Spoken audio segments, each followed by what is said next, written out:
Hello everyone, welcome back to our channel. तो 23 जून की second shift का एनालिसिस करते हैं। जो चैनल पर नए हैं वो प्लीज़ चैनल को सब्सक्राइब कर देना, वीडियो को लाइक कर देना। पहला क्वेश्चन है, गुप्त काल के न्याय देने वालों को क्या कहते थे? तो गुप्त काल में जो न्याय देने वाले थे उन्हें महादंड नायक कहा जाता था। ऐसे ही महाबलाधिकृत या साम्राज्य के सेनापति को क्या कहा जाता था? ये महाबलाधिकृत कहा जाता था। राजप्रसाद को देखने वाले को क्या कहा जाता था? महाप्रतिहार कहा जाता था। युद्ध प्रांत संधि कराने वाले को क्या कहते थे? महासंधि विग्रह कहते थे।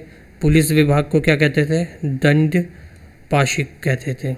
अगला क्वेश्चन है, शुंग वंश का अंतिम राजा कौन था? तो शुंग वंश जो है 10वां और अंतिम राजा जो था वो था देवभूति। यह एक अत्यधिक विलासी राजा था और इसने 10 वर्षों तक शासन किया। उसकी हत्या उसके अमात्य वासुदेव ने की। देवभूति की मृत्यु के बाद शुंग वंश का अंत हो गया। पुष्यमित्र शुंग ने जो है इसकी स्थापना करी थी। शुंग वंश की महत्वपूर्ण शासक था जिसने मौर्य वंश के अंतिम राजा बृहदत्त की हत्या करके अपनी शुंग वंश की स्थापना करी थी। हर्षचरिता में पुष्यमित्र को जो है अनार्य कहा जाता है। कुछ विद्वान इस शब्द को शुंग की जातीय स्थिति से जोड़ते हैं, लेकिन यह समझना जरूरी है कि हर्षचरिता के लेखक बाणभट्ट थे। बाणभट्ट ने पुष्यमित्र के कार्य की निंदा की थी, ना कि उनकी जात की। लक्षद्वीप का कौन सा छोटा टापू रहने लायक नहीं है? तो वो देखो, लक्षद्वीप पर टोटल जो है 36 टापू हैं, छोटे बड़े सब मिलाकर। और ये जो है समूह अपने विदेशी और सूरज चुंबकने वाले समुद्र तटों से हरे भरे लैंडस्केप के लिए जाने जाते हैं। यहाँ पे जो है पित्ती द्वीप जो है वो रहने लायक नहीं है, क्योंकि ये पक्षी अभ्यारण्य है जहाँ मनुष्य का रहना संभव ही नहीं है। कौन है वो? पित्ती द्वीप है। राष्ट्रीय महत्व के स्मारक स्थानों और वस्तुओं का संरक्षण के लिए कौन सा आर्टिकल है? तो वो है हमारा अनुच्छेद 49। ये क्या देखता है? ये प्रावधान देता है प्राकृतिक महत्व के स्मारक तथा स्थानों तथा वस्तुओं के संरक्षण के लिए। थार रेगिस्तान में बहने वाली सबसे लंबी नदी कौन सी है? ये क्वेश्चन दोबारा रिपीट हुआ है, पहले भी आ चुका है। ये क्वेश्चन इम्पॉर्टेंट है आने वाली शिफ्टों के लिए और अंडर ग्रेजुएट वालों के लिए। लूनी नदी है जो कि थार की सबसे बड़ी नदी है। ये अजमेर के पास अरावली श्रेणी से होकर निकलती है और थार रेगिस्तान के दक्षिणी पूर्वी हिस्से में गुजरती हुई 495 किलोमीटर की दूरी तय करने के बाद गुजरात के कच्छ की रण की दलदली मिट्टी में जाके ये समाप्त हो जाती है। वीडियो को प्लीज़ लाइक कर देना, चैनल को सब्सक्राइब कर लो। जो नए हैं वो सब्सक्राइब नहीं करते, देखा है मैंने, सब्सक्राइब कर दो। पीएम दिव्य योजना किससे संबंधित है? पीएम दिव्य योजना किससे संबंधित है? तो ये जो है मंत्रिमंडल ने 12 अक्टूबर 2022 को पीएम डिवाइन, दिव्य नहीं है डिवाइन है, पीएम डिवाइन योजना को मंजूरी दी थी। इसका 100% वित्त पोषण केंद्र सरकार द्वारा किया गया है, जिसमें यह सुनिश्चित किया जा सके कि संसाधन सीधे विकास पहल के लिए आवंटित किए जाएंगे। पीएम डिवाइन योजना का लक्ष्य राज्य की ज़रूरत के आधार पर बुनियादी ढांचे और सामाजिक विकास परियोजना को वित्त पोषित करके उत्तर पूर्वी क्षेत्र का तेज और समृद्ध विकास करना है। इस योजना का कुल परिव्यय कितना है? खर्चा 6600 करोड़ रुपए का टोटल इसमें लागत है। हाल ही में इलेक्ट्रिक वाहनों के लिए कौन सी योजना जो है सरकार ने शुरू करी है? तो ये 500 करोड़ रुपए की इलेक्ट्रॉनिक मोबिलिटी प्रमोशन स्कीम 2024 में योजना जो है उद्योग मंत्रालय द्वारा पेश किया गया है। इसका लक्ष्य क्या है? देश में इलेक्ट्रॉनिक वाहनों को अपनाने को बढ़ावा देना। इसका मुख्य रूप से इलेक्ट्रॉनिक 2 पहिया, 3 पहिया, बस, ट्रक, एम्बुलेंस जैसे वाहनों को सब्सिडी प्रदान करना शुरू करना है। लक्ष्य है 24.79 लाख इलेक्ट्रिक 2 पहिए और 3.16 लाख तीन पहिया मतलब ऑटो जो चलता है, टेम्पू, उन वाहनों को प्रोत्साहन देना। वीडियो को प्लीज़ सब्सक्राइब कर दो, मतलब चैनल को, वीडियो को लाइक कर दो ताकि और लोगों तक भी वीडियो पहुंच पाए, यूट्यूब एल्गोरिथम में आ जाए वीडियो। शॉर्टकट की used for cut and paste in MS Excel. तो कट एंड पेस्ट करने के लिए होती है Ctrl+Z और कॉपी करने के लिए होता है Ctrl+X है। कॉपी के लिए होता है Ctrl+C, पेस्ट होता है Ctrl+V। पेस्ट सिर्फ पेस्ट करना है तो Ctrl+Shift+V। ऑल डॉक्यूमेंट सेलेक्ट करनी है तो Ctrl+A करेंगे। बोल्ड फॉर्म अगर अप्लाई करनी है तो Ctrl+B कर देंगे।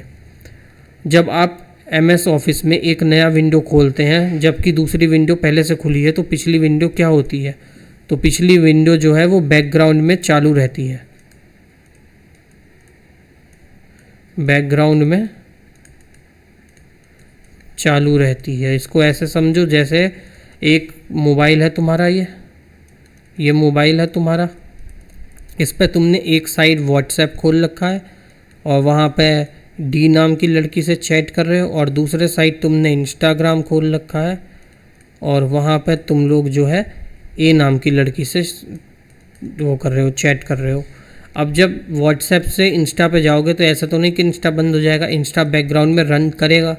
तो यही कह रहा है कि एक बार इधर जा रहे हैं एक बार इधर जा रहे हैं तो पीछे वाली ऐप का क्या हो रहा है, तो वो पीछे बैकग्राउंड में चल रहा है। बस डिफरेंस बताना है RNA और DNA के बीच में। तो RNA DNA में क्या डिफरेंस होता है, देखो DNA क्या होता है, DNA की फुल फॉर्म होती है डीऑक्सीराइबोबोनिक न्यूक्लिक एसिड। ये लॉन्ग पॉलीमर होती है, it has a deoxyribose and phosphate backbone having 4 distinct bases, thymine, adenine, cytosine and guanine. Location इसकी कहाँ होती है, located in the nucleus of the cell and in the mitochondria. Function क्या होता है DNA का, function of the DNA is the transmission of genetic information, act as a medium for a long term storage. ठीक, ऐसे अब आ जाता है तुम्हारा RNA क्या होता है, राइबो न्यूक्लिक एसिड होता है। It is a polymer with ribose and phosphate backbone with 4 varying bases, जैसे uracil, cytosine, adenine and guanine. Found कहाँ होता है, ये फाउंड होता है साइटोप्लाज्म में, न्यूक्लियस में and in the ribosome. RNA is a critical for the transmission of genetic code that is necessary for protein creation for nucleus to the ribosome। Vidarbha ने किस टीम को हराकर रणजी ट्रॉफी जीती है, तो केरल को हराकर विदर्भ ने तीसरी बार अपनी जो है रणजी ट्रॉफी जीती है। मुकाबले में पाँच दिन के मुकाबले में ड्रॉ हो गया था मैच, फिर पहली इनिंग के हिसाब से जो है ये सब हुआ है, उसकी कोई इंपॉर्टेंस नहीं है। तो विदर्भ ने ये कौन सी ट्रॉफ़ी जीती है, तीसरी बार जीती है। रणजी ट्रॉफ़ी जो है मैक्सिमम बार किसने जीती है, तो ये जीती है मुंबई ने सबसे ज़्यादा बार, 41 या 42 बार जीत रखी है। पहली बार जब रणजी मैच हुआ था तो मुंबई ने ही जीता था, और ये राजा रणजीत सिंह जी के नाम पर रणजी पड़ा है, उनको सम्मानित करने के लिए। भारतीय संविधान का अनुच्छेद 4 किससे संबंधित है, तो ये तो शुरुआत में आ जाता है, सबको ही पता होगा कि इसका अर्थ होता है कि राज्य की सीमाओं में या परिवर्तन में नए राज्य का अगर निर्माण होता है जब संसद द्वारा किया जाता है तो उस राज्य के औपचारिक संविधान संशोधन प्रक्रिया की व्यवस्था के बिना भी संविधान में वो शामिल हो सकता है। कोई भी एक नया राज्य अगर भारत में शामिल होना चाहता है या भारत उसको ऑक्यूपाई करता है तो वो भारत का हिस्सा होगा, वही संविधान के बारे में है। किस स्थान पर डच ने अपना पहला कारखाना स्थापित किया था, तो ये करा था आंध्र प्रदेश के मसूलीपट्टम में। डच ने 1605 में अपना पहला कारखाना इस्टेब्लिश किया था। डच ईस्ट इंडिया कंपनी की स्थापना हुई थी 1602 में, यूनाइटेड ईस्ट इंडिया कंपनी के रूप में की गई थी। इसका पहला व्यापारिक पोस्ट इंडोनेशिया स्थापित किया गया था। भारत में डच की पहली फैक्ट्री जो है 1605 में मछलीपट्टम में लगी थी। अगर पहली बार पूछे कहाँ लगी थी, वैसे ओवरऑल में तो इंडोनेशिया में, और इंडिया में कहाँ लगी थी तो मछलीपट्टम में लगी थी, जो कि आंध्रा में पड़ता है। उसके बाद 1610 में पुलिकट में, 1616 में सूरत, 1641 में बिमलीपट्टन और 1653 में चिंसुरा के कारखाने जो है इन्होंने स्टैब्लिश किए थे। भारत का वह पहला राज्य कौन सा था जिसमें बहुआयामी गरीबी सूचकांक को अपनाया, तो वो था आंध्र प्रदेश। पहला राज्य था जिसने मल्टी डायमेंशनल पॉवर्टी इंडेक्स को अपनाया, और ये संयुक्त स्वास्थ्य, शिक्षा और जीवन स्तर जैसे 3 प्रमुख आयमान प्रति आधार होता है। इसमें पोषण, बाल मृत्यु दर, स्कूली शिक्षा पाना, इन सब जो है इसके अंदर आ जाता है। वो is the author of the book wife of a soldier, तो ऑथर है इनकी गीतिका लीदर, जो कि वाइफ है late brigadier Lakhbinder Singh leather की। रिसेंटली फीफा ने जो है बैन हटाया है किस कंट्री के ऊपर से, तो ये हटाया गया है कॉन्गो के ऊपर से। कौन से कंट्री से हटाया है फीफा ने बैन, तो ये हटाया कॉन्गो के ऊपर से। After country compiled with the condition addressing third party interference की वजह से बैन लगा था। फीफा की फुल फॉर्म क्या है, federation international D football association. कब फाउंड हुई थी? 21 मई 1904। ऑलमोस्ट 121 साल हो गए। हेडक्वार्टर कहाँ है इसका? स्विट्ज़रलैंड में है। कहाँ पे है? स्विट्ज़रलैंड में इसका हेडक्वार्टर पड़ता है। एक क्वेश्चन मोहिनीअट्टम के कोच, वो जो भी मोहिनीअट्टम नृत्य करते हैं उनके कलाकार से रिलेटेड आया था। तो मेरे को ऑप्शन नहीं पता थे तो मैंने वो सब डाले नहीं अपनी हवाबाजी के चक्कर में।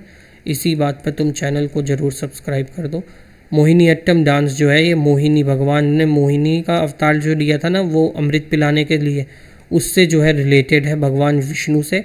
It root date back to the age of old age Sanskrit Hindu text on performing nritya called the Nritya Shastra and the dance form Mohini is an Indian classical dance form. कहाँ होता है? केरला में।